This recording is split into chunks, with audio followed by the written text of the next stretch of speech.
Hello, everybody, and welcome to another episode of 100 Words or Less, the podcast. I'm your host, Ray Harkins. If it sounds like I'm tired, I am, and I apologize for that. I don't mean to keep bringing you down because I want these shows to be filled with energy and awesome, but, you know, I just can't gloss over the fact that this year still sucks for me.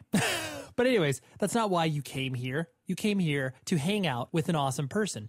And that awesome person today is one Greg Bennick, the vocalist of a hardcore band called Trial. He also sings for a band called Between Earth and Sky. He's also a corporate speaker, just such a talented individual. I was so lucky to coax him over to my house one afternoon, and we had amazing conversation. It was kind of weird because he interviewed me for his podcast, and I interviewed him, and it was like, dude, this is close to 3 hours of us talking to one another. This is crazy. But anyways, more on Greg Bennick in a moment. Let's get some things out of the way. I was teasing an update last week, or a sort of a special announcement. It's coming. Just be patient with me. Something cool is coming, and I'm excited to share it with you, but it needs to be the appropriate time and the place, okay? That's all I'm letting you know. A previous guest of the show, one of the more popular episodes, was with a gentleman named Rob Moran. He plays in the band Unbroken and Some Girls and Narrows and a bunch of other stuff.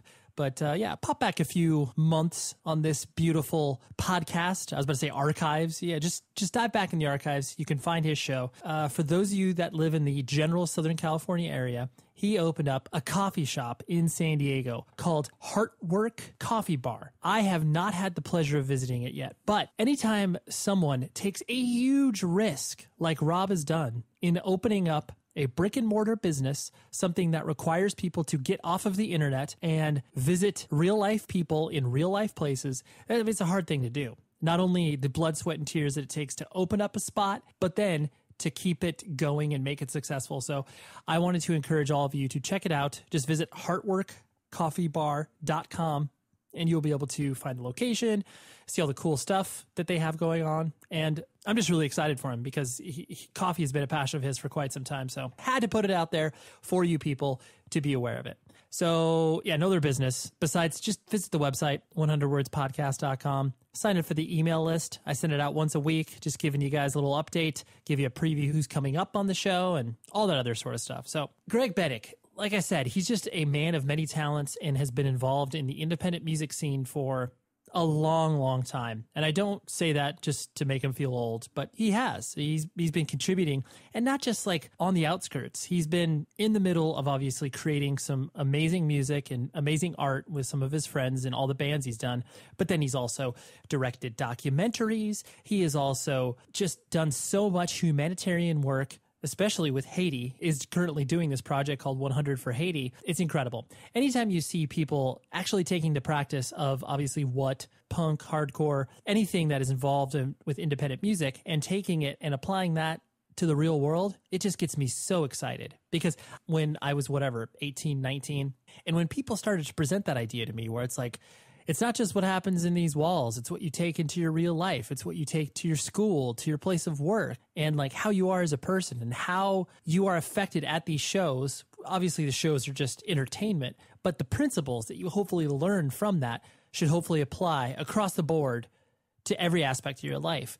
And Greg is a living example of that. So I was able to sit down with him one afternoon. He came over to my house. And like I said, we just did a marathon podcast. He did his for me and I did mine for him, or vice versa. I don't know how you phrase that, but it was a great conversation. Very energetic. Greg, like me, enjoys to talk. So I was kind of concerned. I was like, I don't know how this is going to go. I don't know if we're going to be like walking over each other, if he's going to be saying something, I'm going to interrupt him. I mean, I know that the critics of this show have said that about me a lot, but yeah, I was kind of worried, but it flowed magnificently. Greg is a gracious host and is also a gracious guest, which is, sometimes it's rare. Sometimes a person is really good at one thing and terrible at another. So probably a lot of people would argue for me as it being a terrible host. You just want to be interviewed. It's like, well, no, that's not entirely true. I'm like on the defensive right now, aren't I? I apologize for that. It's not meant to come out like that, but here's my conversation with Greg. Join me after for a little color commentary on the interview. I'll talk to you after.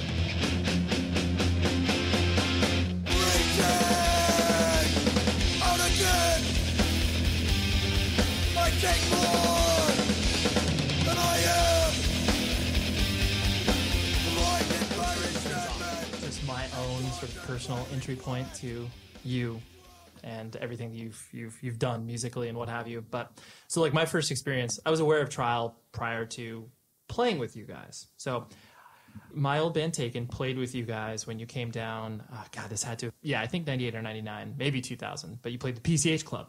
And it was, I can't believe it. You were the band that played first that night. Yeah, I'm fairly certain. Honestly, I can't remember anything else about the show besides us playing with you guys, because that was like the main reason we were excited about playing the show. Was this the night that did Countervail play that night? Oh, yeah. Thank you. Yep. Okay. Yeah. Did a band called Rainbow Sugar play that night? And Friends Forever? Oh, Outside. That's exactly. Right. Yes. This is unbelievable because I've been telling the story of this show on my spoken word tours for the last 2 years all over the world. Right. And I always tell it as these are the bands that played. Yeah. And then sometimes I throw in, and I can't remember, but I'm pretty sure there was an opening band because my memory is just... Oh, dude. Well, when you play enough shows, it just kind of, it's rough. There you go. Taken. I'm glad I filled in that blank. Amazing. You filled in the blank of Friends Forever playing because they played after the show. As I remember it, they played in the middle of the show. Okay. With Rainbow Sugar before them. Right. But they played outside in their van. Yeah. Okay, so now that no one has any idea what we're talking about. Right. Let's provide a context. Okay, so in brief, and if you want to hear the full story, come to the spoken word show sometime. Perfect teaser. But bands played, and then Rainbow Sugar played, who were kind of this, they were unlike all the other bands. Definitely. They said, Friends Forever will have you at their van in a few minutes. No one knew what that meant, but we all went outside the PCH where there was a van on the street. This band played from inside their van. Yep. And there was fireworks shooting out of the van and smoke and strobe lights. Yep. And they all had Skeletor masks on. Totally. Two piece. Drummer in the back, guitarist in the front. I remember it, and I think you're right. Okay. I remember it as being more members, but then again, when you've got bottle rockets shooting at your face and strobe lights, it doesn't matter. It could be 30 guys in the van. Right.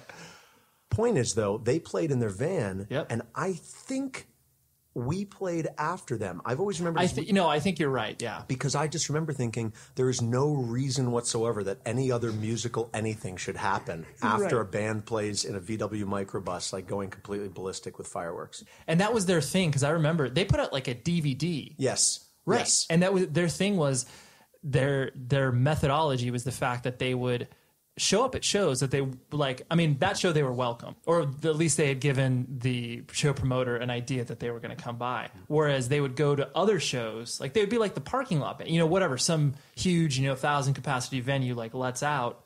They're playing in the parking lot, and everyone's surrounding them because it's an event. That was like their. This makes it even better because I've been telling the story that they went around the country messing with people at hardcore shows to disrupt the sort of norms that we'd become accustomed to.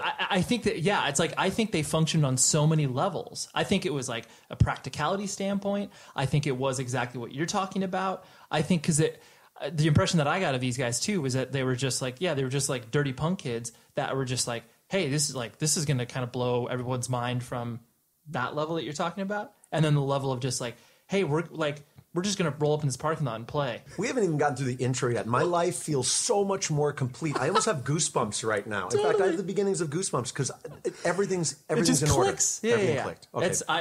I'm glad we laid out the context. So anyway, I just remember, we were excited to play that show. And it was one of those things where it's like, the show was, well attended for a PCH Club show. There's probably, 7,500 people there. But it was one of those things. The show left an impression on me because the way that you are as a front man and Trial was as a band was that the music was an important component of what you were doing, but there was so much more beyond it. Not every band obviously exemplifies that, and so it was one of those things that even as I was like 17 or 18, it left an impression on me. I was like, okay, like sort of the music with a pulse, like that's a huge dividing line that happens. And so then after seeing you guys, because Trial didn't exist in a popular form until after the band had disbanded, it was like, you guys always struck me and tell me this, I guess I am eventually getting to a question. tell me if the response that you guys got when you were initially around was, hey, we're not that popular, but the people that get us, really get us. We still feel that way. Okay. It permeates. Okay. Yeah, it's still. Well, I mean, when we were quote unquote together, and we're still together, we're actually going to write some new songs this fall and winter. Not a whole album's worth, but just some songs. Sure. Some, so that we're not just standing on stage saying, "Hey, here's a bunch of songs we wrote years ago." Totally. We want current songs about current political and social situations. When we were playing as actively as we were in the late '90s. We just weren't like the bands that were popular at the time. And when we put out Are These Our Lives, we put out that record without much fanfare. There wasn't a lot of promotion about it. It just came into the world, and then we, through internal struggles, disbanded. Right. And then the internet happened. Now, the internet happened years before that. Totally. But what did happen was with the rise of high-speed internet and people trading not just songs but albums, all of a sudden people were like, hey, have you heard this trial record? Right, Have you heard this? Here's the whole thing, rather than just here's a song. And I think word spread. So that throughout the early 2000s, that was going on. By the time we played our reunion show in 2005, things had reached a fever pitch, I guess. Totally. Because it definitely is interesting to view the context of your band from that perspective, where it's like, yeah, you are right. Like that record came on Equal Vision, and it was like, by the time that people could catch up to it, you weren't readily accessible. Right. And it is so interesting to see that sort of the bands that resonate longer are the ones that you don't get the immediate touchstones for. Sometimes, where it's like, yeah, sometimes. I know it's not like, across the board, but it's interesting to watch that play itself out. I agree, yeah, for sure. And so you yourself, born and raised, I have no idea where you came up at all. That means I can make up anything I want. You can. I mean, because I do some, and it's funny because I feel like in hardcore and punk in general, it's like you kind of keep up with everybody in the sense of like, you're like, oh, I can place this person in this geographic region, but I cannot. Okay. I'll tell you the truth. Yeah. Just to make it Thank you. simple. I appreciate it. So I grew up in Connecticut on the East Coast. Okay. And I lived there until I was about 20. And then I moved to Seattle. I did a year at Syracuse University and dropped out. And after that year at Syracuse, I dropped out. I did a year-long apprenticeship with a mask maker, a theatrical mask maker, learning about what masks symbolize and how we wear them in our culture and basically what they mean. Right. At the end of this year, he said, so what are you doing next year? And I was 19-ish at the time, and I said, I have no idea. He said, well, I know a guy who teaches at a school out in Seattle, an acting school. You should go out there and try to audition to see what happens. Maybe you'll like it. And I flew out to Seattle, auditioned, and ended up going to acting school in Seattle at Cornish College of the Arts and stayed after I graduated. And that's where I've been ever since. So the formative year, like where in particular in Connecticut, like New Haven, like north of New Haven, a tiny town called Woodbury, whose claim to fame is that it has more antique stores per capita than any other town or city in the world, which is not very exciting. Right. But that's where I grew up. It was about 45 minutes from the Anthrax. So I grew up in high school going to shows at the Anthrax constantly. Okay. It was so ridiculous. And my favorite memories of high school are just standing around with friends looking at an Anthrax flyer going, Agnostic Front's playing tonight. Yeah, I guess let's go. We haven't seen them since last week. You know what I mean? That kind of thing. Or, and I have some of those old Anthrax flyers. And it's just Monday, Cro-Mags, Tuesday, Youth of Today, Wednesday, Wide Awake, Thursday, Gorilla. Right. It's just so crazy. We would just, if there was a school dance, we'd go to that. And if not, we'd go to a show. Yeah, exactly. It was so bizarre. Yeah. Well, you were at the ground zero where it's like other people would kill to go to a show like that, whereas like it just seemed normal. We took it for granted. Totally. We so took it for granted that the first time I saw Gorilla Biscuits, before the explosion of what they really became, my friends and I left after 2 songs because you're like, we went to Dunkin' Donuts because we thought this band right. has a stupid name. Of course. So why would we stay and watch them when all the other bands have awesome, cool names? Yeah. And there's Dunkin' Donuts down the street and they have French crullers. So let's go eat a French cruller, which is this like soft, chewy, disgusting, non-vegan thing. Right. And let's go eat these donuts. And whoever this gorilla thing is, we'll see them again if they they'll come back around. Right. Yeah, if they stick around. And so your family structure, mother and father, like brothers and sisters, how was, lay that all out for me? Yeah, it just family 4, mom, dad, and my brother, and assorted cats and other weird pets and whatnot. I remember having, and I haven't thought about this in a decade, but I had a giant millipede as a pet as a kid. Like an actual 6-inch long, like multi-legged creature. Yeah. So we had all these weird pets, snakes and salamanders and things. But it was my mom and my dad, my brother, and me. And your brother, older or younger? Younger, 2 years younger. Okay. And so what were your parents doing for their profession at the time, like as you were getting raised? My dad was always in not management, but just business, I guess you'd say. Like he worked for Timex for a long time. And he had job titles that when you say them to somebody, you kind of gloss over, right? You know what I'm saying? Oh, totally. And he recognizes that now too, which is fascinating. We were on a walk last year in their new home. They live on the East Coast in Virginia now. And he said to me, if I could do it all over again, I would be a botanist or a veterinarian. Out of nowhere, he said that. Now he's in his early 70s, right? Okay. And I thought, what if I had spent my entire life in a suit, and at Timex, he worked at Chase Manhattan Bank and all these places, doing things that as he was growing up, he thought he was supposed to do to provide for his family. Sure.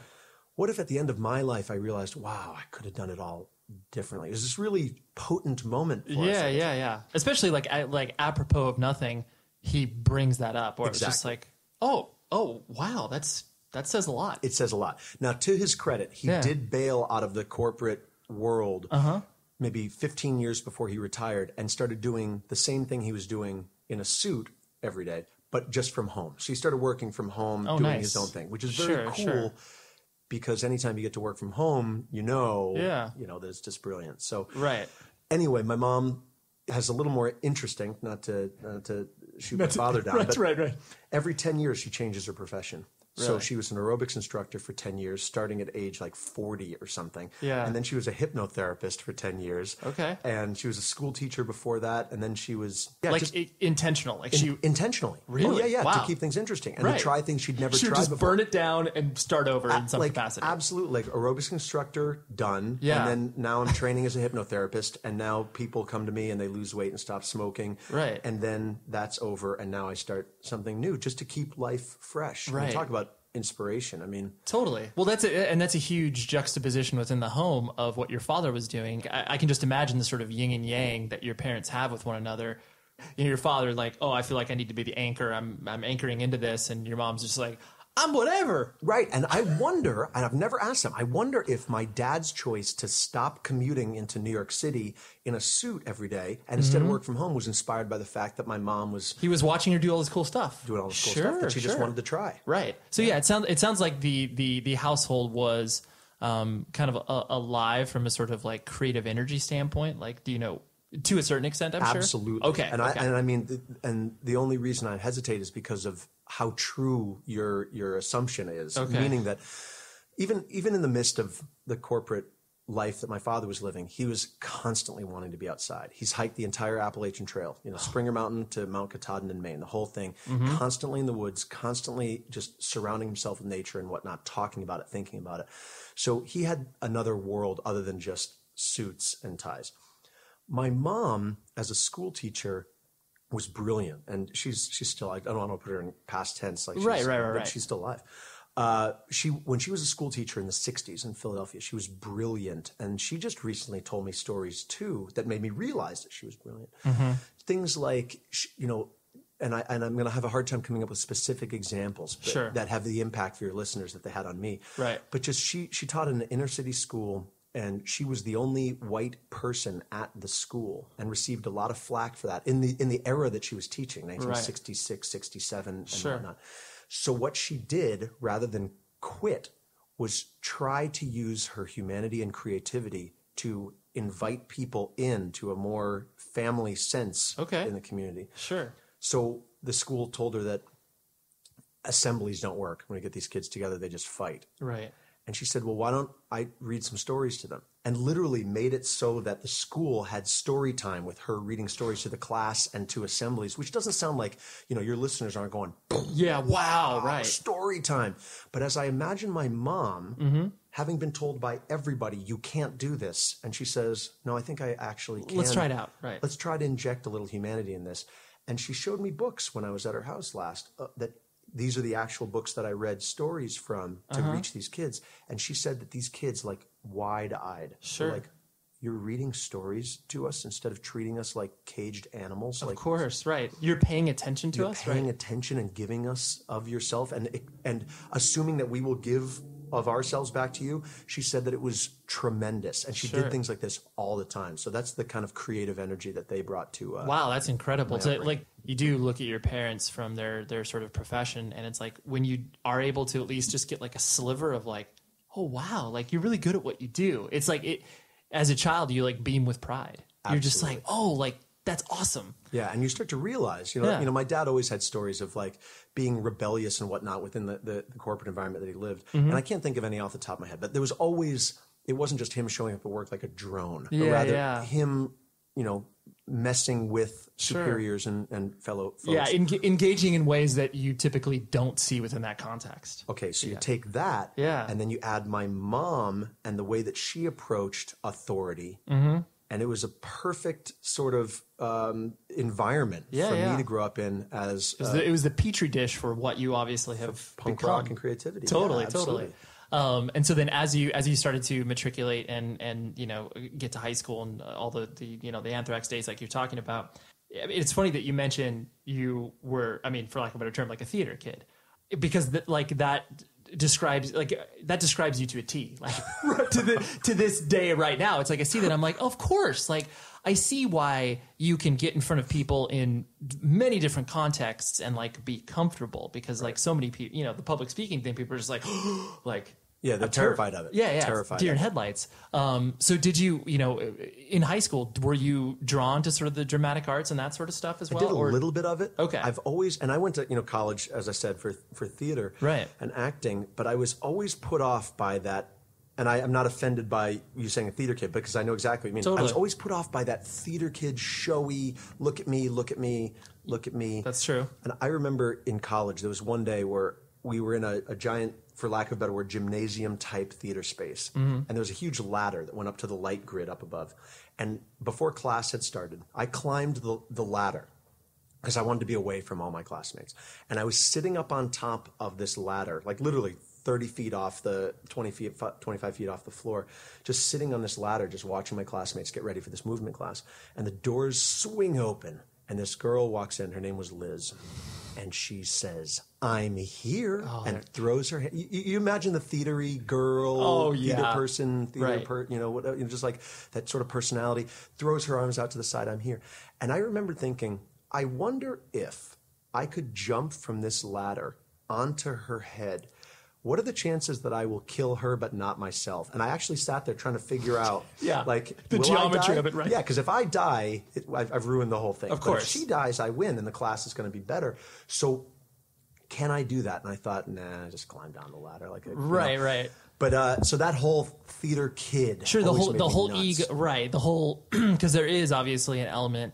Not an element, but there's a central theme of, you know, ego within the context of performing. Sure. Of like, yeah, like you're saying, like, look at me. But then it's like, obviously the people that become good at that craft are able to like use that ego for good, as opposed to look at myself, like look at me. Absolutely. And the thing is, and not to get too so heady on this stuff, but a true performer recognizes that it's not about them, but about the audience, entirely about the audience. And the deepest bow that a performer, the deepest point of the performer's bow should be taken as the audience is standing up and leaving the theater, because at that point, the audience has given all of its time to that performance, and the performer must be so respectful of that in that moment. It's not about self-glorification, but rather honoring the time spent by the audience for what they've given. Right.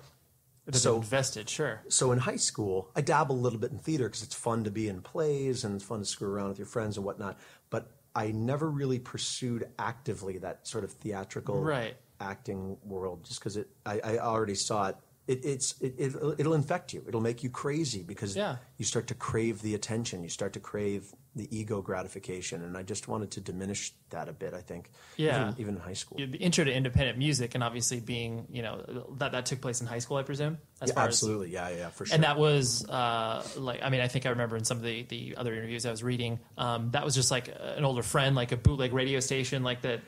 Well, there was, what happened was my friend Chris. And this is probably in 8th grade, I can't remember in the moment, but he lived up the street from me. Okay. And there was a radio station called WXCI in Danbury, Connecticut. They had a show called Adventure Jukebox. And he started coming over to my house saying, listen, I'm listening to this thing called Adventure Jukebox, and you got to check it out. And we listened to a few episodes, and it was cool. But then he had this idea.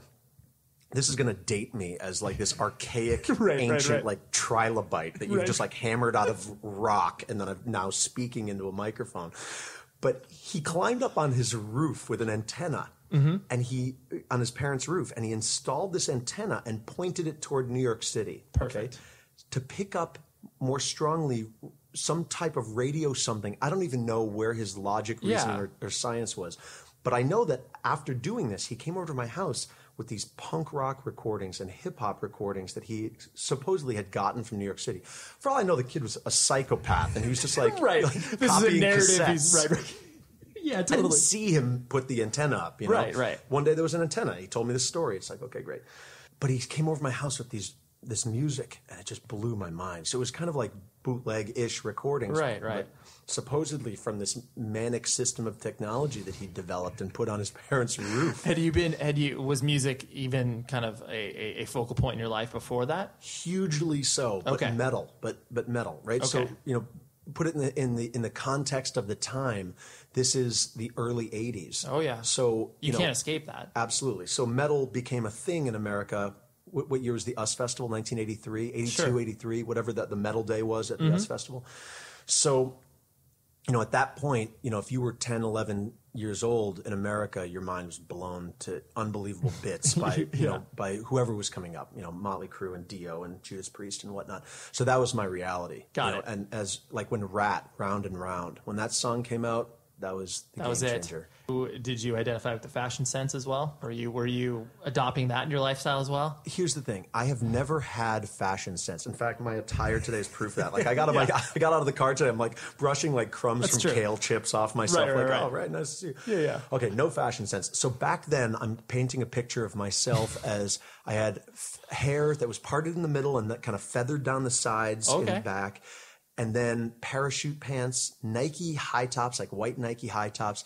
And then I can't remember, I had this black shirt that had zippers on it, like in different directions. Yeah. And in my mind, that was heavy metal. Yeah. Like, you were edgy. Yeah. Yeah. Absolutely. Yeah. Okay.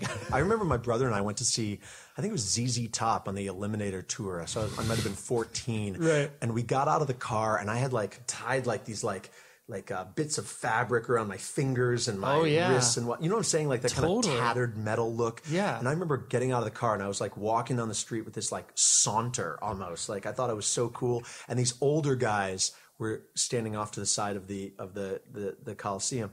And one of them turned to his friend and like kind of went, huh. And he said, "What's that? The bad look?"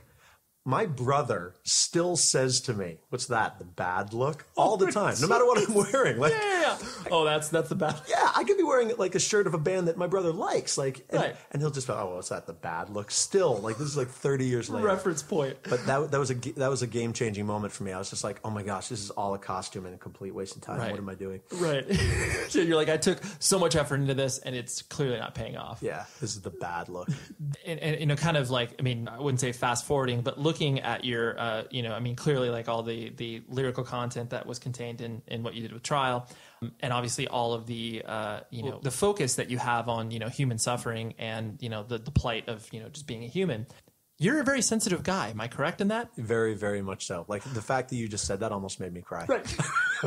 Because like it is one of those things where it's like, you know, I'm honestly surprised too that you have a brother, because it's like there are a lot of earmarks that just in telling me that the you know, the only childness, and I identify with this because I'm an only child. I don't have brothers or sisters, so it's like, and I am like sensitive to a fault where it's just like, like at the drop of a hat, it's like, okay, let's try to contain myself. And it's like, but so it's interesting to see that kind of like through line. So did you, you know, when did you first start to like recognize in yourself that sort of, I guess, proclivity to being like a sensitive dude? Because there's so many barriers of that. No, there's so many barriers. And I think that our upbringing as guys, boys, men, right, in our society leads us to suppressing our sensitivity. And the irony in that is that the longer that I'm involved in hardcore and the longer that I'm devoted to it, I see more and more proof that we are all extremely sensitive in it, and that our rage and anger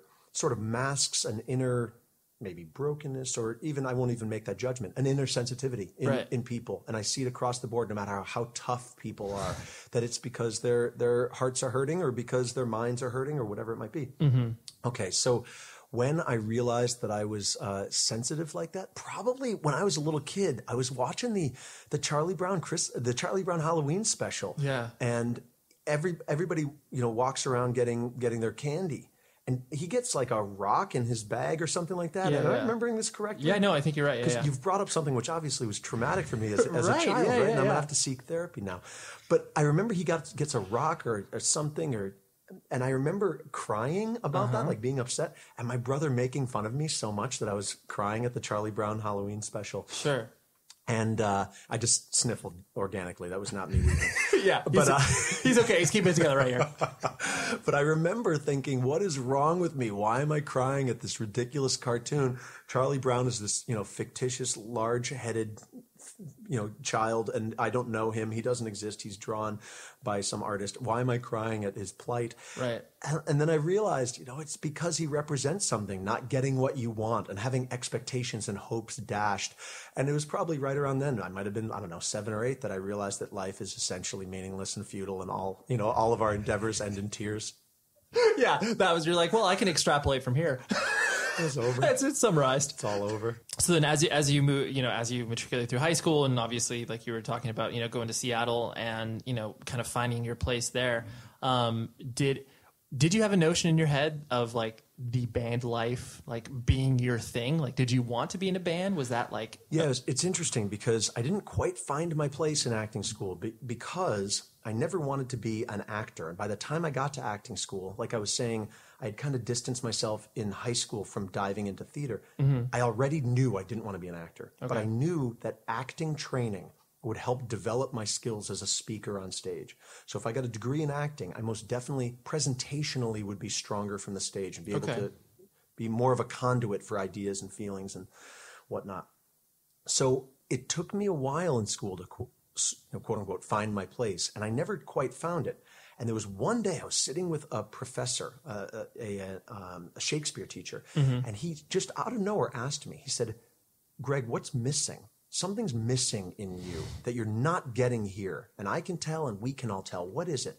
And I said to him, well, I'd had this, punk rock band in high school, and I've always been missing being in Connecticut since I've been so far away, and I don't have another band here, and I've always wanted to have that be a means of artistic expression. I don't see myself, playing Hamlet and getting out of it what I need, even though great play and everything. But we had a quick conversation about fulfilling yourself through actively seeking those parts of you that are missing, and then putting the pieces back in. Okay. And it was in that moment that I thought, wow, maybe I'll do a band at some point out here. Maybe I won't just keep dreaming of going back to Connecticut and redoing Process of Elimination, my high school band, but rather maybe I'll start something out here at some point. And that's kind of that was in my mind as I graduated from acting school. But it just didn't, the notion of starting something in Seattle just didn't, it seemed too foreign to you. Yeah, I mean, I knew a handful of people. When I came out to Seattle, I always remember, it's a funny story. There was a show at a club called the OK Hotel. Undertow was opening for Poison Idea. This is January of 1991. Okay.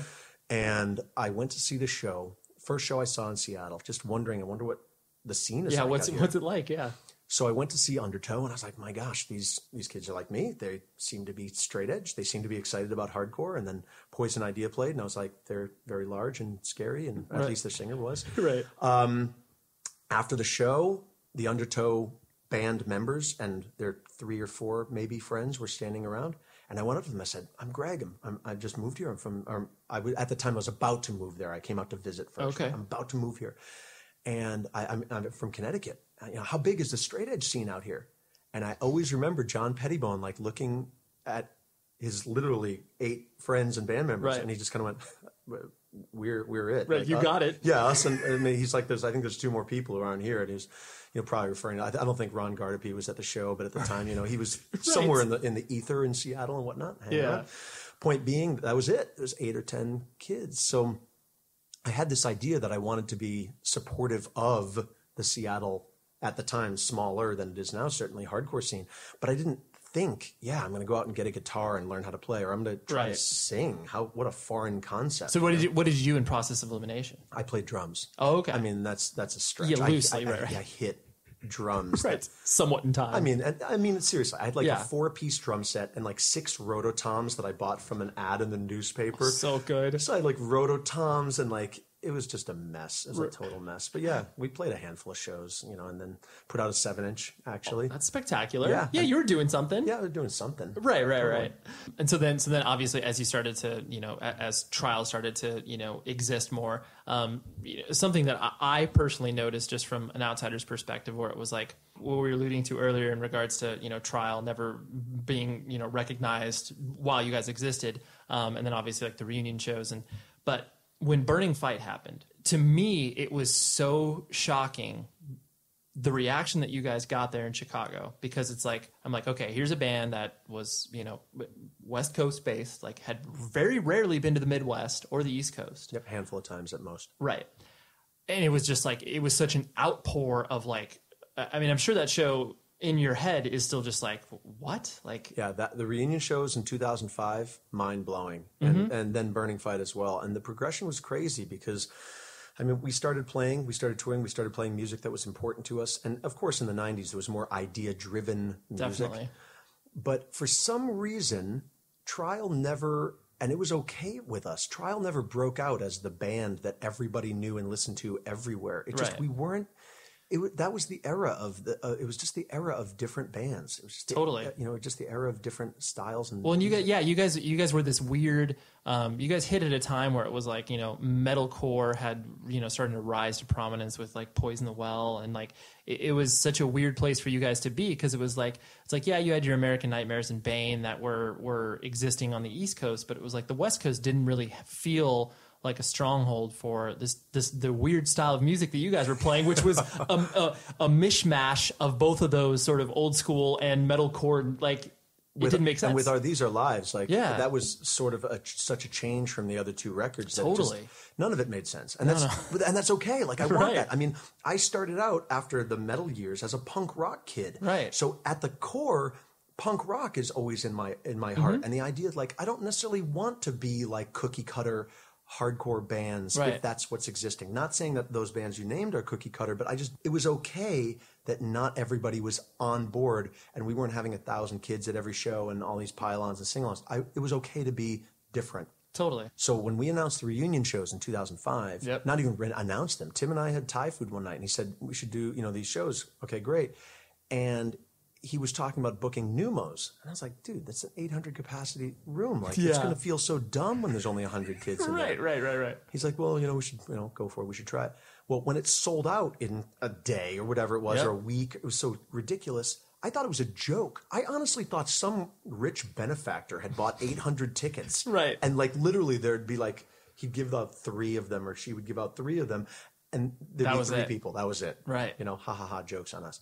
So that show in 2005 was insane. And then London sold out and Budapest sold out. And it's like, wait, what the hell is happening? Right. After that, we had an agreement amongst the band. We were not going to play again. And it was because one member of the band, I don't want to single out the member, but one member said, this music is too emotionally potent at this point, because it's finally come into its own. And the songs are too emotionally potent for he to play. He just basically said, I don't want to. It's too raw. It's too much. I was like, I honor that completely, the end. So then all of a sudden, 4 years goes by, and I get a call about Burning Fight. It's, hey, do you want to do a show next May? It was like 10 months away. Totally. Disembodied and Bane and 108 and, all these bands. Yeah. And I was like, listen, I have to call one of my band members. And I sent a text, and, I said, listen, do you want to do this show in May with all these bands? And it was like, I don't even think I'd hit send, and I got the reply back that said yes, yes, yes, yes. It was so instant was the reply. I'm like, okay, good. Let's do this, Let's right? do it. And when we showed up for Burning Fight, we all had an agreement. We're just like, this is going to be the weekend of Disembodied, meaning Disembodied was going to just own this entire event. Every other band that was playing, with the exception of Unbroken, obviously. Totally. Unbroken, but this is going to be the weekend of Disembodied, that everybody else is just a support band for that set. Right. I never dreamed in a million years that we would get the response That's what it was, because I mean I went to the 2005 reunion show.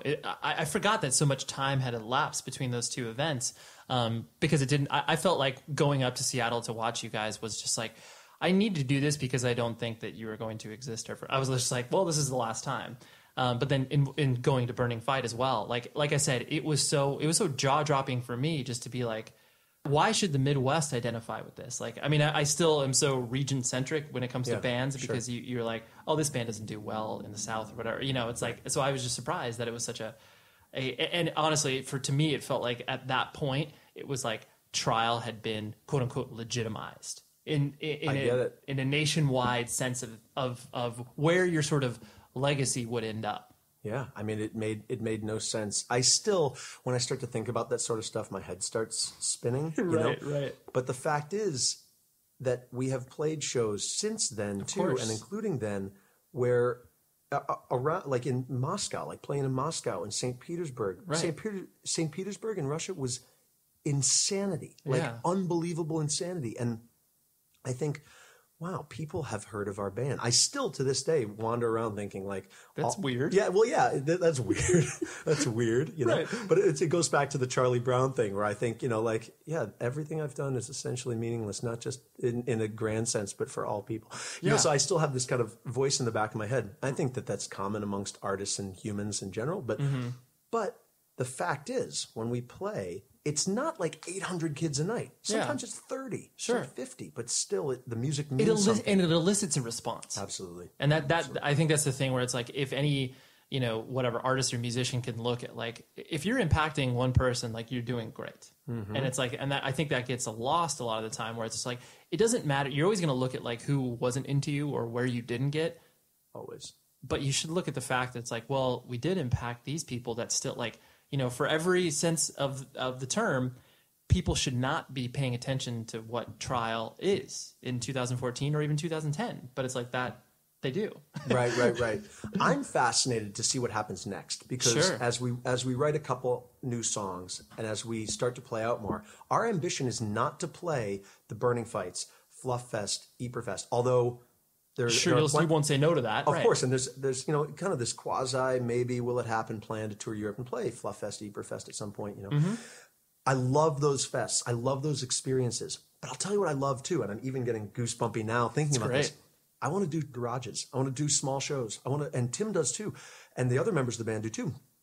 We want to play shows where it's 50 kids, 30 kids, you know, in a small room, who are just focused and get it, and just... In Seattle, we want to be a local hardcore band. We don't want to be a band that plays once a year at the big show type of thing. And we had some shows this spring that were just us playing at the local YMCA with local bands, and it was so great. Like, I just love that feeling. You know, there's just something about that that's very, very real. Sure. I would say it with a question mark at the end, because real. You know, but it really is. It just feels so like authentic.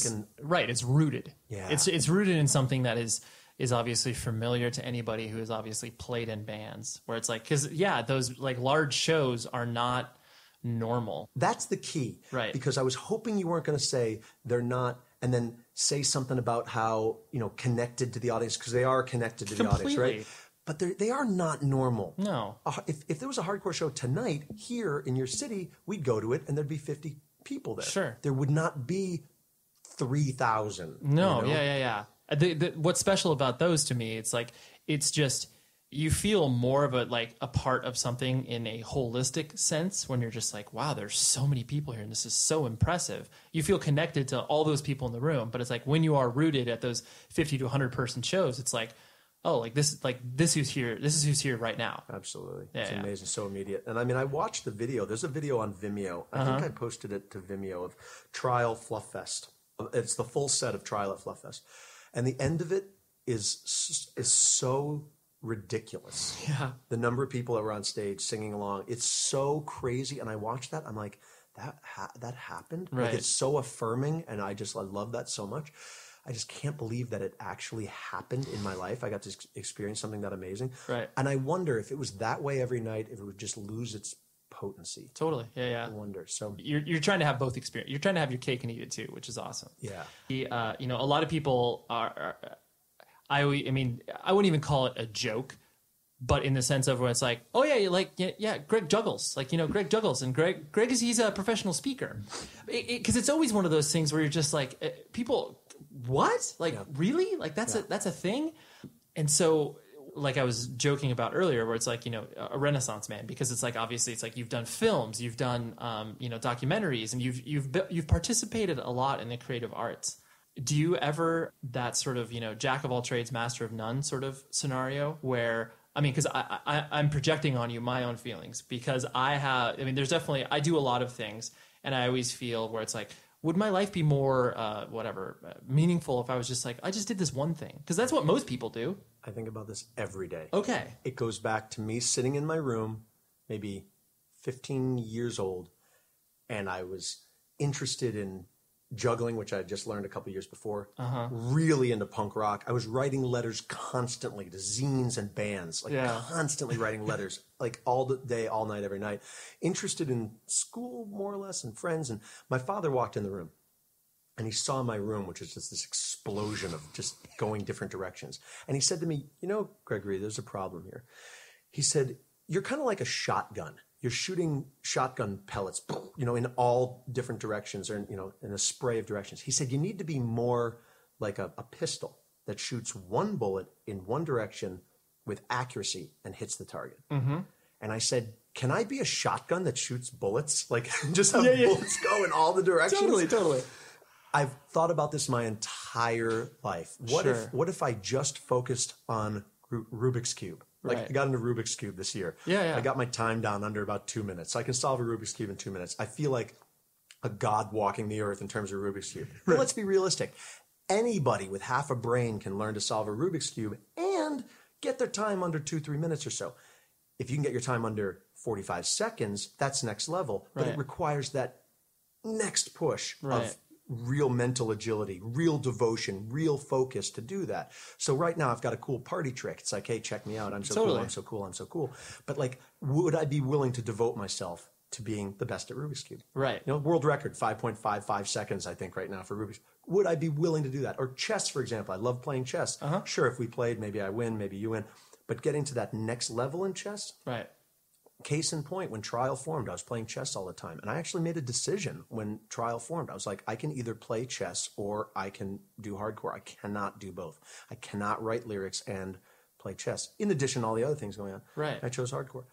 What if I focused? I think about this all the time. Yeah. That sort of hyperactivity goes to the point. I think it definitely is pervasive with subcultures in general, just because it's like, it's too fun to say yes to stuff. Like when stuff gets presented to you, I'm sure you're the same way, where it's like, in looking, just doing some simple research on you, for me, it's intimidating to interview you because everyone's fucking talked to you. You've said yes to probably 98% of the interviews. And for one, because you're a really nice guy.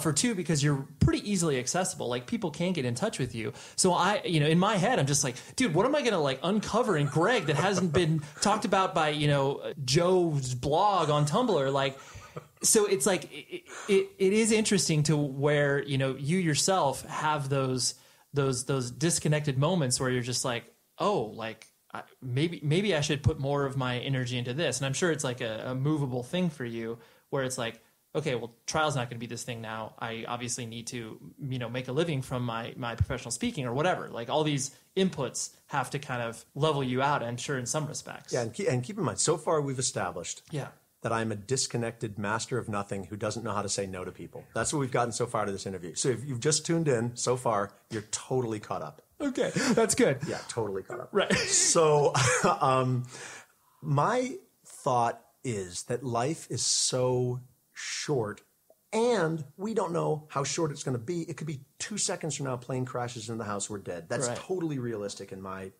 mind. Mm-hmm. Why wouldn't we say yes to every amazing possibility that comes up? I mean, within reason. Sure. If somebody calls us from Cleveland right now and says, "Hey, dude, let's drive get out." Here. Right. Like, we're not going to get in the car and drive there. It's a little inconvenient. Right. But within reason, why not say yes to every possibility? Sure, I want to learn how to do Rubik's Cube. Yeah, juggling's fun. Oh, really? I can make a living at juggling if I try hard enough? Okay, let's do that. That sounds interesting. Oh, hardcore band? That sounds really cool too. Right. Why not pursue a life that is rich with possibility if you can make it happen. Because I'll tell you what the alternative is. I could go get a job and work 40 hours, 60 hours a week, stress myself out, lose my mind. I had a conversation last week, and I'm not saying those are the only two options, or if you have a job that your life is over, but I have a conversation last week with a friend of mine who's waiting tables, and she's my age and she's waiting tables, and she was saying, maybe I could do something different. I have been thinking that my entire life. Maybe I could do something different, but from the other standpoint of I am not going to engage in a life that I don't want and I don't want to be living. I'm going to engage in a life that I want to be living, that I, in this sort of Nietzschean recurrence, if I'm using that term correctly, that I would live again and again for all of eternity if I could. And that sometimes spreads me in a number of different directions. And you know what? Maybe my dad was right. Maybe if I was the most focused archer or something, I'd be world famous and, and rich and happy. But I'm happy right now with my Rubik's Cube metal detecting nerddom that I've involved myself in. Right. The obsessions that you can dive down and just obviously never find an end to. Yeah, and don't get me wrong. Like I was out on the beach in Huntington the other night until 5 a.m. metal detecting. It was awesome. I found $6 and $6 in coins, and it was the best time of my life in that moment. In that moment, sure.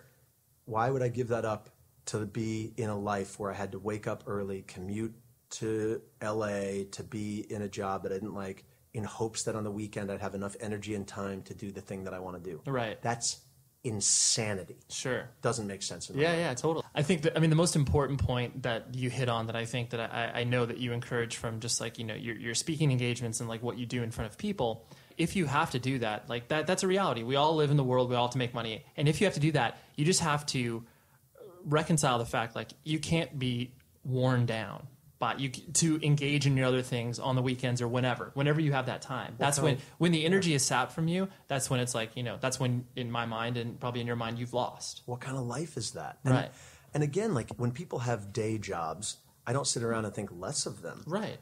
But what I wonder is how many people have ever asked themselves, what's an alternative? Sure. And I didn't have parents that just kept feeding me money to keep me alive while I was like, I think I'll just juggle and metal detect and Rubik's Cube my way through life. It wasn't like I've got a trust fund backing me. Right. But rather I said early on, I wonder if. Mm-hmm. And the wonder if was, I wonder if I could make a living through just being creative and doing art. And by art at the time, it meant through juggling and making people laugh. Right. And then it was like, I wonder if I could piece together a living doing this and adding this into the mix. And all of a sudden, here it is. We're doing this interview on a Monday. I'm not at work. But my work encompasses the creativity and all of it put together. Even if I don't make money from doing your podcast, as I don't expect to, and I won't. Right. It's the life that I want to be living on more my terms than I would have lived had I not ever asked that question. What if? I wonder if. Yeah. What's underneath that rock over there? When you started to do the professional speaking stuff and like the corporate gigs and like doing because that that seems left of center in the sense of like a punk rock hardcore kid getting up in front of whatever Microsoft and doing a presentation. Was it weird for you to make the adjustment? Not even so much from like an ethical standpoint, because it's like, dude, I'm not questioning the fact. Like, of course, like you would get up in front, and if you're able to influence people at an event like a corporate speaking gig, why would you not want to show people another side of creativity? Like that, I'm not putting in question. But you in your own head of like the, sort of the performer nature, like, you getting up on stage, like, was it a difficult transition for you to like, fronting a hardcore band to being like, hey, I'm going to be in front of people and speak? Like, was that a process for you? Okay, so there's two questions in one there. One is about how do I balance like getting up in front of people and speaking, where I had been used to speaking in front of hardcore audiences. To an audience that's like already familiar with who you are. Totally. And then the other question is about juggling / speaking engagements for audiences of people who are certainly not hardcore kids, who are sometimes in suits, sometimes corporate audiences, but other times organizations or universities, things like that. Right. Okay, so I'll answer both of them really succinctly. Yeah, it's fine. Okay. Because I grew up in a house where my mom just to single her out, was extremely communicative and emotional, empathic, just intuitive and brilliant communicatively. I've always felt comfortable speaking in front of people, whether that was in high school, college, what have you.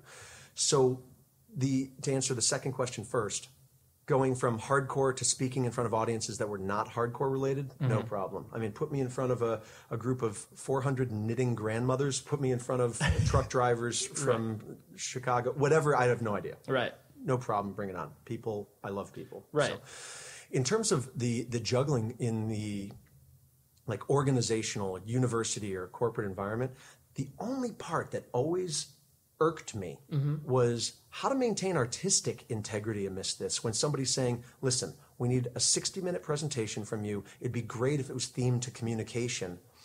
And this is, we negotiate, pricing and whatnot, and then the details, and then you're on. Right. How do I serve the client while serving the audience, while serving myself, and serving the art more than anything else? Right. That was always the question. Over the years, I've changed my focus quite a bit. And meaning I now bring so much more of myself and the ethics and values that we relate to in punk rock and hardcore to all of my speaking engagements, that I found that the clients who are calling me are recognizing that and calling for that, rather than, oh, here's something visually interesting that we can bring into our blah, blah, blah event and have people be like, wow, for 2 seconds before they go back to the rest of their lives.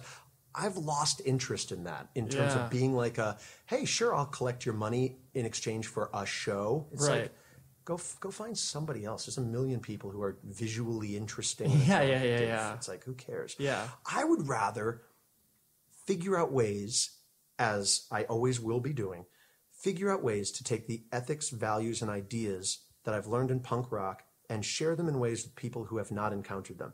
And I don't care who that audience is. I don't care if it's the grandmothers. I don't care if it's people in suits. I don't care if it's whoever it might be. How to make that happen. Artistically, way more interesting for me. Oh, totally. And I think that in terms of the impact on the audience, it's way more interesting, because when someone's standing in front of you and they're doing a thing that they're not fully connected with, you can just tell. Oh, yeah. Theatrically, just drops off. Sure. It just drops off. Yeah. So, and I watched some videos of myself. I've got tons of videos of myself doing presentations. And I watch them. I'm like, what was I doing? Like, why wouldn't I just be at a day job that I couldn't stand? Yeah. I don't care that I am juggling it. But it's cool, right? Yeah. But so the bottom line: how to bring more and more of my artistic and personal integrity to serve audiences in a way which gives them more. And gives them more authentically. Right. Well, because ultimately the people that you want to like work with and hire you are the people that should want to hire you, in the sense of like there should be just even at least a topical interest in you to be like, oh, like Greg would be perfect for this. Exactly. Because otherwise you're just like a plug and play face. It doesn't matter. You nailed it. For years, I was doing juggling shows at fairs and festivals around the country. Right. So Orange County Fair. I did Orange County Fair for years. Okay. I did the East Wenatchee Armpit Festival and that festival, whatever. I made that one up, but it's not far off from the truth. No offense to Wenatchee, Washington. Right. But I was doing 70 dates a summer, at fairs and festivals, trying to squeeze in tours and hardcore shows and whatnot, and missed that. And then I realized that these people were hiring me not because of me or what I was bringing to them. It was because they needed a juggler. Yeah. Who cares? Right. Why go? And they were literally deciding between the juggler, the magician, the tightrope walker, the fire eater. No names involved. Just what do you do? What do you do? Can you show up here at this time? Totally. Like sometimes I would have conversations with people and they'd say, we're either thinking about hiring you or a magician. What would you do? And I'm like, I don't know. Maybe I would throw and catch stuff. Yeah, I can't even believe that it would be, that's like the worst job interview question. Yeah. It's like, where do you see yourself in 5 years? You're really going to ask me that right now? Yeah. How am I going to be better than a magician? I don't know. I don't know. Yeah. How's he going to be worse? How is the magician? She's going to stand up. He's going to stand up and do tricks. I'm going to do tricks. I wonder which of our little tricks will entertain you more. And I want to be like, listen, excuse me just for 1 second while I hang myself. Totally. That's my answer to your question. Right. So I literally, about 6 years ago, dropped all just affairs. Just unplug that. Sure. All of it. Yeah. I went from having my entire year based around that industry. In the winter, I would go do trade shows for fairs and festivals. Oh, sure. Where I would be pitching people, taking them out to lunch. Hey, good to see you. Helen, I love your shirt. Jim, let me buy you lunch. All this crap, schmoozing people to get them to hire me in the summer. That was my life for almost a decade. And one day I went, no more. And I cut it all off. Yeah. And my income dropped drastically. And my happiness level went through the roof. Okay. And it was then that I said, maybe instead of just being a juggler, maybe I can be Greg, who is a speaker and communicator. Maybe I can go out on the road and do spoken word tours. Because all of a sudden I had my entire year now wide open. Right. You're like, oh, there's opportunities. Yeah. Right. And I would rather turn down that money from being a juggler and focus on the clients and people who were calling me saying, you know what, I heard that you did an incredible job at this one event and left people thinking this, that, or the other thing. I'd rather go after those events. Yeah. No, that's such an important point for a person to realize that in their own lives. So where it's like I presume that you were hitting bottom in, like you said, your happiness meter, so to speak, where you're hitting bottom. And it's like only when you kind of get to that, you start scraping the bottom, that's when you're just like, oh, I'm on the wrong path. Totally. And just so you know, I've never talked about any of this stuff in an interview. So you found... Yes! I've uncovered it. I knew we would get there. It'll take us 40 minutes, but that's totally fine. There's two last things I wanted to hit on. You're not married. Right. Have no kids. Right.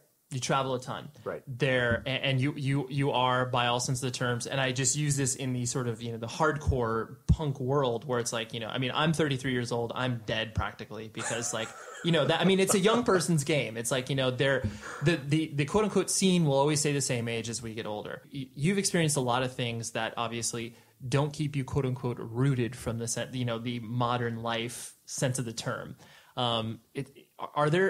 I presume that's a deliberate decision on your part. Meaning to be the unrootedness, where it's just like, okay, do you want to be married? Or do you want to have kids? Like, are these things that exist in your life, or are these things that most people want to introduce in their lives? Is that a deliberate decision that you are not interested in? Oh, so I'm saying like, all of you are married and work boring jobs, therefore I will not be married or work. Yeah, no. My answer is no. Right. That it's not necessarily a deliberate decision to not be married. If I met the right partner, sure. Would I be married? Maybe. Sure. If we decided that marriage was the thing we wanted. Right. Would I want to have kids? Sure. I think having kids is preceded by having a stable relationship. I think that's a plus. Yeah, it is a plus. I mean, having kids, I guess, like biologically, physically is possible at all times. I'm sure I could make that happen. Right. But I would rather have them in a context that was nurturing for the child to be. Sure. So at the same time, I really, really do like the freedom that I have currently in the ways that I have it. In the context of, people who have kids sometimes say, oh yeah, I'd love to be touring, but I just can't, now that I have kids. Of course. You can tour if you have kids too. You can. Like totally. It just takes more planning. Exactly. Right. So in the moment, the freedom that I have, the way that I have it, I'm liking. Would I change that in a second? Sure. Why not? Sure. Okay. Yeah. No, the reason I asked that is just because it is one of those things where it's just like certain people, you totally see that real life wall hit so many people in youth culture that's like, oh, whatever, they're 25 and, they get married and have a kid. And it's like, they proverbially drop out of the creative lifestyle, even if it's just attending shows, which is not like, you don't, no one's being like, oh, dude, you're only at 50 shows this year. Like, right. I don't know about that, man. You're not really participating in the scene, but it's like, you definitely people hit that wall. You've obviously gone far past that. You've blown through it in many different respects. And so it's like, the point I'm trying to make is just like illustrating the fact where it's just like, yeah, like whatever decision you make, whether it's like, okay, you are going to be involved in marriage, kids, whatever, or you're going to eschew that for a few years because of you're pursuing all these other things. But you yourself, I just wanted to, because so many people draw definitive lines in the sand where they're like, oh, I'm never fucking having kids. Oh, I'm never fucking doing that or whatever. But you obviously haven't done that yourself. Yeah, no, I haven't thought that. I do like the fact that, people will write me and say, hey, what do you think about a spoken word tour in Europe in 2 months? I'm like, sure. Yeah, why not? I'm thinking, yeah. Yeah, I'm thinking, why not? Right. Thinking about doing exactly that. Like I have this idea. I want to do a spoken word tour in Europe next spring. Yep. Followed by there's going to be some trial South America finally tour, and then I want to do spoken word South America. And in my mind, I'm not thinking, if I do that, my child starves to death. Maybe I should rethink my Right, plans. right. Which is cool for the moment. At some point, who knows? Maybe Yeah, who knows that, yeah, you're not closing yourself to those opportunities Totally. or those possibilities. Yeah. Now keep in mind, Yeah. you have said that you're 33 and Right. therefore you're done. I'm You're dead. old. You're dead. I'm dead. So that means that I, given that I'm older than you, am Yeah. like the mummified corpse of Ramses II. 100%. Right. You should not even be alive in that sense of the So term. I am the Right. just the automated corpse of Greg that was. Right, exactly. Excellent. Good. Yeah, I'm yeah. glad You're we've established that. You're somewhat of a hologram. Excellent. That's too advanced of a technology. I know, that's true. Like just imagining myself like this just sand encased, like cloth wrapped mummy. Well, I'm glad I'm really building you up here. You know, young till I die, though. A mummy who's just like with a heart. And that's the thing. Well, because I think the alive notion shows to the fact where it's just like, yeah, I mean, I joke about that because it's, there's truth to that. Like our age obviously does, we have references that a 14 or 15-year-old won't have. Mm-hmm. But the fact that we're still active, the fact that we still contribute to the scene, as it were, and not because of a sense of obligation, but it's just like, I don't know what else to do. Or rather, why would we not? Right. Meaning, I had a conversation the other day in an interview with somebody who said, you seem to be doing the same things you were doing when you were a kid. And I'm like, yeah, like punk rock, I always wanted to learn how to Rubik's Cube. I always wanted to metal trick, juggling, speaking, communicating. Of course, why would I not be doing the things which meant so much to me then if they continued to mean so much to me? It's not that I couldn't do something else. Like I said, archery before. I've never really tried it. I could devote my life to archery tomorrow. Why would I do that, though, if these things still mean so much? A lot of people, I think, drop out of punk rock and hardcore because they either, like you said, hit the wall, or they think, I'm too old for this and I really should be doing something else. I don't belong in this anymore. That's very true. Yep. Why don't I belong? How old is old? All ages show, right? One of the most influential songs on my mind in life ever. Why would I change just because other people tend to think of hardcore as the domain of those who are younger chronologically in years? Like, why would I do that? I'm not living my life based on what people think I should be doing in terms of my work, creativity, and job. Why would I make that decision about myself based on hardcore? It's crazy. That would be crazy. Right.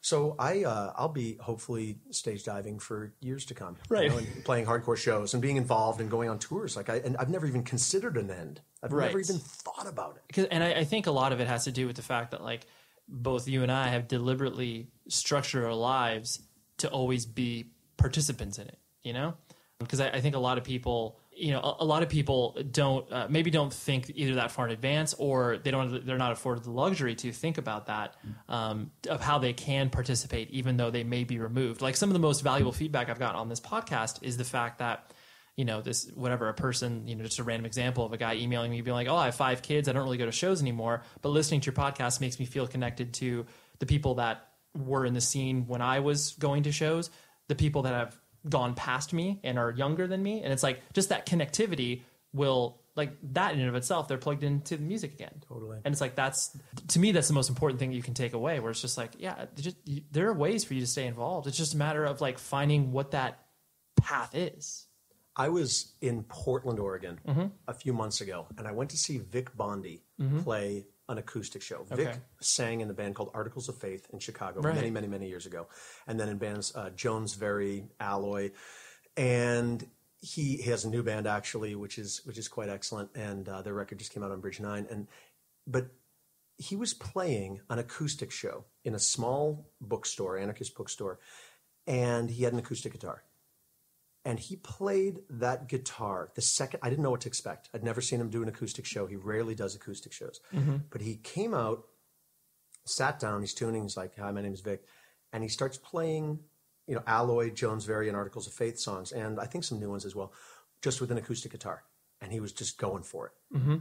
The intensity that he played these songs, and I'm not an immense fan of all those bands. I like those bands, but I can't sing along with all those songs. It's not like I'm like fanboy, like watching Vic going, oh my gosh, I know every single note. Right. Rather, I was just watching a guy play guitar passionately based on his punk rock roots and past and present.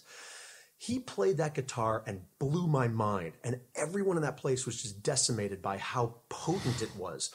And I thought, wouldn't this scene be so much more interesting if instead of when people got to 25, 30, 35, 40 and said, I quit? What if they brought their history and what they were enjoying now back into the scene? So you've got a Vic Bondi who, to his credit, again, is still rocking so hard with a hardcore band, but instead was saying, you know what, I've been playing acoustic guitar for a while. I want to show you what I've got now and what I'm bringing to this now.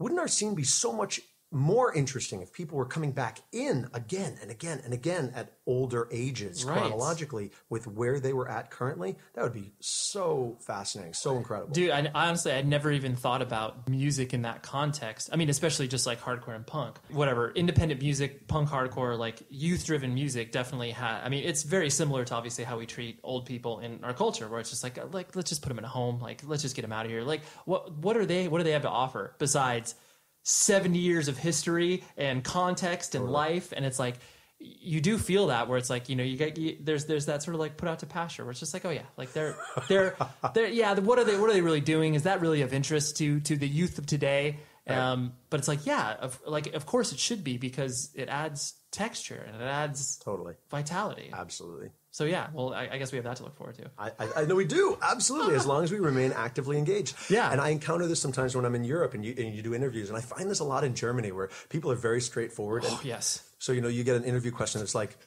you are very old, yet you are still at this hardcore show. Why is this? And you're just like, again, it's just one of these moments. You're just like, I have to kill myself right now. And then you say, wait, no, hold on. That's, you know, this the social messaging. And I say, you know what? I tend to be older than most hardcore kids. That's fine. But here's why I'm still here. And then you kind of, you know, lighten the mood a bit with some emotion and connection. But yeah, so I end up encountering that question quite often, and that idea. And as I get older, I keep thinking to myself, like, why would I change anything? Right. And what more could I bring to hardcore? What more could I bring to the creative elements of hardcore, or with a band, with spoken word touring, you know, with website, whatever it might be, that gives more back based on where I've been, what I've seen, what I've done, in hopes that other people do the same instead of just dropping out. Yeah, no, it's I don't think there could be a more appropriate cherry on top of that vegan sundae. Well, thank you very much for hanging out, Greg. I am glad we uncovered stuff that you haven't spoken about in interview. That's a hard. I feel absolutely. I feel like I got somewhere. It's great. I don't care if you got anywhere. No, I got quite a lot of somewhere. Well, because the thing is, in interviews all the time, people are asking these days the same sorts of questions. Like, tell me about 100 for Haiti. Tell me about spoken word. Tell me about Trial, Between Earth and Sky. Whatever it might be, which is great. Of course. But I love the fact that we went into some new areas and some new angles. Yeah, and if people have any questions about anything that we've said so far today, get in touch anytime. Happy to talk to anybody. And he'll do an interview with you. Absolutely. So that was Mr. Bennick. Visit his website, wordsisweapons.com. There's so much there. It's a great resource. It will hopefully get you inspired in being active in whatever it is you care about in some capacity. Because I think that's the tendency that we all get, no matter how old we are. Stuff's hard. Like, caring about stuff is way harder than just being apathetic and kind of just, you know, cruising, coasting back, and that's kind of all I'm going to do. It just takes people like Greg, for me personally, to kind of see what I aspire to. Where I'm just like, yes, I want to be engaged in almost every aspect of my life. So Greg is a perfect example of that. So I just, like I said, I couldn't heap more praises on him. And I know that basically everybody that has met him kind of says the same thing. So thank you very much, Greg. And our producer, as always, is Tom Richfield. We got to hang out in real life recently, and it was oh so special. I took him bowling, took him to Denny's. I know that sounds pretty random that I would do those two things in regards to a person traveling from the UK, but I was like, I want to give him the true American experience. So we had a lot of fun, and I can't thank him enough for doing this show with me. And yeah, that's it. I'm tired. Hopefully keep your positive thoughts for me as I continually deal with this plumbing mold issue. It's a total headache. And I hope that you don't have to encounter that anytime soon in your life, or ever for that matter. So until next week, be safe, everybody.